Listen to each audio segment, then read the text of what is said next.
Now, the first myth that I explain to people is the myth that I can manage time. So you can't manage time.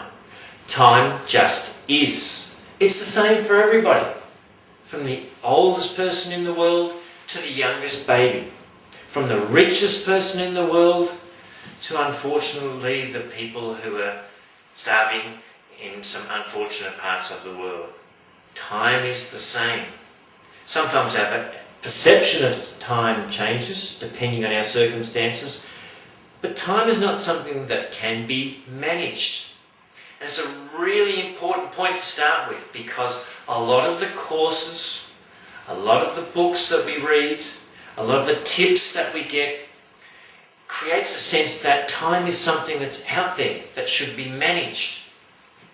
Sort of like trying to train a dog, I'll train time so it'll work for me. But that's not the way that it works. When we do that, that's when it runs away from us. Time runs away. You can't find time. The myth is that you can manage time. The reality is, I can only manage myself. The reality is, it's about our choices and our decisions about how we use our time. You see, I believe that time mastery is life mastery. It's all about how we spend our time. The quality of your life depends on your choices as to how and where you spend your time. And the first point from that, the first starting point, is to recognize that I am responsible. I can only manage me in what I do in certain segments of time.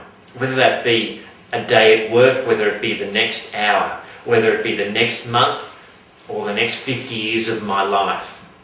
So to overcome the myth that we can manage time, we need to turn our mind to have a mindset, a thinking process that says it's about self-management.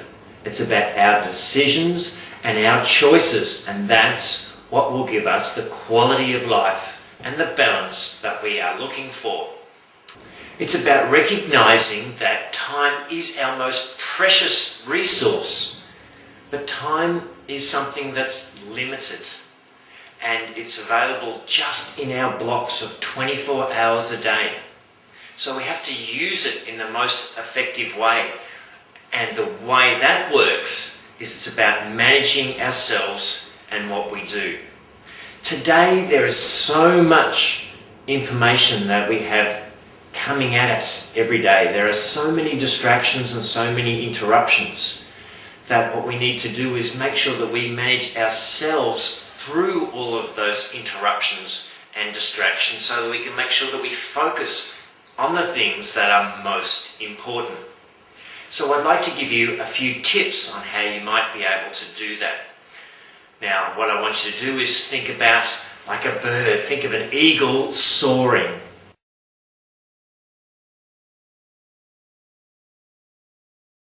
Right? And we'll use the acronym SOAR. S is for taking a step back. So step out of the day-to-day. That really enables you to think more clearly and to make your decisions and your choices much more clearly, rather than being involved in the busyness and the interruptions of our day-to-day. It's about being able to step back so we can see the forest for the trees. O is for ownership.